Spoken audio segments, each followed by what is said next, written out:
Contrary to what some may say, never before in the history of the world has the human population been more literate.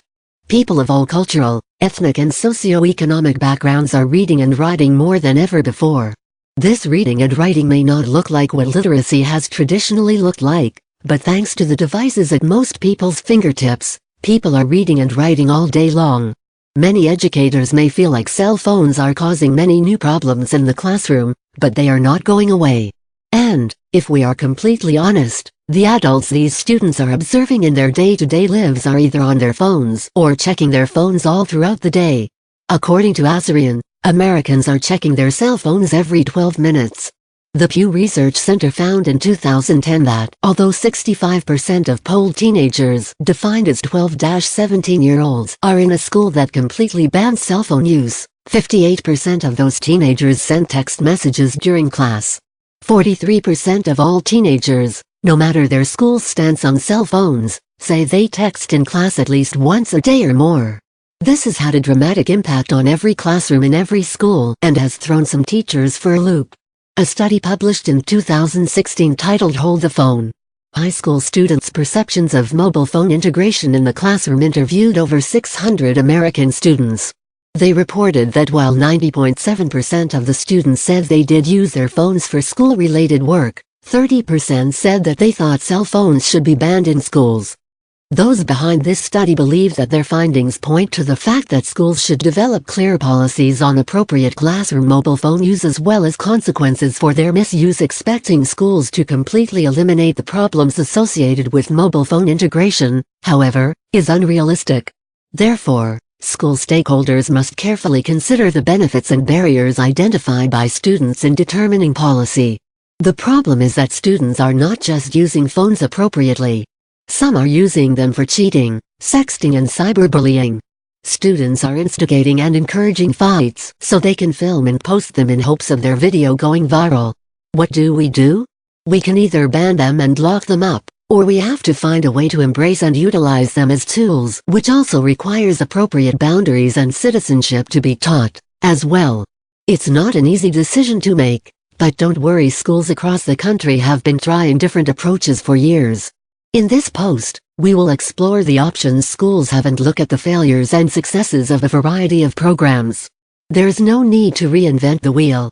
To ban or not to ban, for years now, some schools have been banning cell phones on campus. This was a trend across the country 15 years ago, but 70+% of schools that had previously banned cell phones have decided that this was not the best approach and changed their policies accordingly. Even New York City schools, who famously had students turn phones in at secure locations, sometimes for a fee of $1, decided back in 2015 to do away with this practice. With that being said, many districts are turning to banning cell phones in an attempt to tackle the problem of distracted students. This year Maryland, Arizona, Utah, and Maine have either banned cell phones or passed strong restrictions against phones in schools. The nations of France and Canada have even banned cell phones in school within the last year. Lockhart ISD and Duncanville ISD in the state of Texas have recently imposed a complete ban on cell phones at their schools. Lockhart confiscated any phone found on campus and required students to pay a $10 fee to retrieve their phones at the end of the day. The money collected from just 1 year funded for $1,500 scholarships. Duncanville's Pace Campus for high school students at risk of dropping out has students lock their cell phones in yonder pouches. Each morning, students encounter an administrator who distributes the pouches. Students put their phones in the pouch. It is locked and remains with the student throughout the day. At the end of the day, students tap the locked pouch on a device kept by the administrator, and the pouch is unlocked. Simple solutions. It is pretty common to walk into a secondary classroom these days and see a calculator caddy filled with cell phones hanging on the wall. This can be a very simple solution. A cheaper option could be a shoe caddy.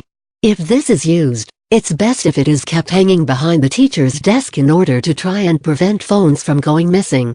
Some teachers have used the numbered phone caddy as a way to take attendance or given daily grades for turning in phones, but not every student has a phone, and some have a burner phone that they turn in so they can keep their actual phone. A better alternative is to use a positive incentive. Try hanging power strips next to the caddy and telling students that they can charge their phones during class as long as they turn it off and put it in the caddy. Another tactic could be to tape off a cell phone-sized square on each desk and tell students that they are allowed to keep their phones parked in the square during class, face down and on silent. Then use the positive incentive of a 3-5 minute phone break as a good behavior reward in the middle or at the end of class. Simple uses. Schools that have embraced cell phones as educational tools are finding many ways students can use them in class. A couple of very small ways students are using cell phones appropriately involve the camera and calendar features. Students are using the calendar to organize and keep track of assignments, due dates, tests, and extracurricular activities. Cell phone cameras have given students the ability to take pictures of notes or examples on the board, along with other students' assignments or secure tests when not properly monitored. Cameras can also be a way for students to archive graded assignments and track their progress and learning. Some teachers have even encouraged students who tend to lose completed assignments to show pictures of the assignments for partial credit if they are lost. Some students are terribly distracted by the countless little noises that occur in the classroom, whether it is the teacher explaining a question to another student, someone clicking a pen, a whispered conversation in the back of the classroom, or a disturbance in the hallway. For these students, simply allowing them to plug in their headphones and listen to music or even white noise while they work can be all that they need to help them stay focused. The difficulties here lie in properly monitoring students to assure that they are not taking inappropriate advantage and listening to something other than music, like a podcast or a movie, and also in making sure that they unplug when necessary so they are listening to instruction or participating in discussions.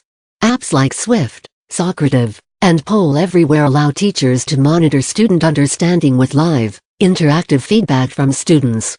Many teachers have experimented with the flipped classroom in which students watch instructional videos at home and do the practice assignments in the classroom where the teacher can offer support. There are many apps that can be used for tutoring. Apps like Duolingo and Mango can be a supplement to students studying a foreign language. And Khan Academy offers tutorials in nearly every subject. Conclusion. The truth is, businessmen and women, lawyers, even teachers use their phones at work regularly. Responsible adults monitor their phones, even in important meetings, and step out to take calls when necessary. Phones are used to look up unknown information, schedule appointments, calculate figures, capture important moments, and track calories. Cell phones have become a part of common life. If schools choose to neglect teaching a healthy approach to using them, they are only delaying the task of learning digital citizenship for their students and stunting their social and academic growth. This understanding must be balanced with the reality that students are neither old enough nor mature enough to navigate making healthy decisions and establishing appropriate boundaries. If you want to do some additional reading on this topic, here are some articles our writers used in developing this article. Should cell phones be allowed in schools? American University School of Education https soionline.american.edu blog Cell phones in school. Mobile phones in the classroom. What does the research say? https www.teachermagazine.com.au articles. Mobile phones in the classroom. What does the research say? Cell phones in schools, should they be banned or embraced? https sites.psu.edu ASPSI 2017 10-30 Cell phones in schools, should they be banned or embraced? Using smartphone cameras to improve student organizational skills. http www.nea.org Tools 63521. HTM By opening the door to cell phones, are schools also feeding an addiction? http neatoday.org 2016-06-20 Cell phones in the classroom, lift the cell phone ban. http www.scholastic.com browse article.jsp ? ID = 3751073